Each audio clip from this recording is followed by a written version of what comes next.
Hey, this is Vlad Teichberg from New York City. I'm in Puerta del Sol, Madrid.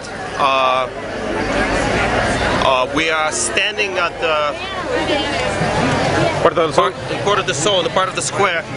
In a part of the square actually that's going to be used for General Assembly in a few minutes. You can pan over that. So every day, all the different groups. And basically, all of the participants in this experiment gather here once a day at a specified time to make the decisions that affect the whole camp. Yeah. The whole thing is run in a non-hierarchical manner and operates by the principle of consensus. General update on the situation: after the attack on the Barcelona camp yesterday, the people retook the square. Last night actually was a very fascinating moment when there was a Skype session that was actually broadcast on the screen over here, set up between the General Assembly happening in the Barcelona camp and the General Assembly here.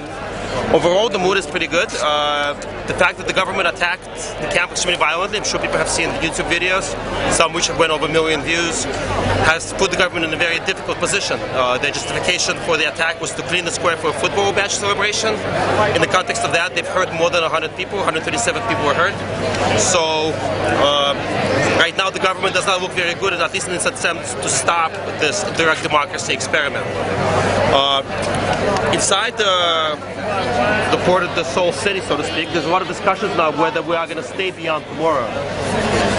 Today was a very important day because today... What do you think, personally? I personally think we should stay for two reasons. Why? First of all, what's happening here right now is an inspiration to a lot of people all over Europe and worldwide. I know, but how about the people who has a business over here complaining? We can get to the people with the business over here. The people. Here's the thing: we've taken over. The people have taken over the square. The businesses, if they want to function as businesses, need to provide what people need. If people are not buying stuff from them, they're obviously not providing what people need. So if they're going to subscribe to the capitalist model, then they should engage in capitalism. Start selling what people need.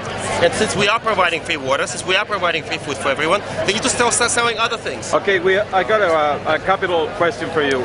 What about the repression case? Police presence in the case situation go... In Barcelona, you mean? No, here, and after tomorrow, means. What is the strategy for defensemen? What is the defense strategy? To defend... I think the defense strategy is very simple. In the Barcelona example showed it perfectly. If they attack, the repercussions are going to be that there's going to be 10 times more people here the next day. And that strategy works extremely well. There's absolutely no benefit in attacking and beating people up. They're non-violent. It's going to look horrible on television, and it's basically just going to delegitimize or take away whatever legitimacy government has still left. What about the Hopi reports from the authorities? They came here and so they figure out that the situation is not too healthy in case. I don't know. I mean, I wasn't here for the report. I mean, obviously authorities, given their behavior yesterday in Barcelona, are not to be trusted in the first place. Second of all, from what I've seen, I didn't see any great health hazards since I've been here. I've been here since the very beginning. But that's my own personal opinion. So I haven't actually seen, or I don't even know this part of the news related to the fact that there's some kind of health reports or so on. But here's the thing: you have two things in the balance. You have democracy, freedom of the people on one side, and then you have convenience of a few shopkeepers and desire to have a clean square on the other side. As a historical parallel I can give you, people always say that under Mussolini, trains always ran on time. It was not. Mussolini is not exactly remembered as a greatest time in Italian period in Italian history. So we have to take one versus the other. If you look around yourself, if you look at these people who are sitting here, trying out this really amazing experiment, indirect democracy. You have to ask yourself, what's more important?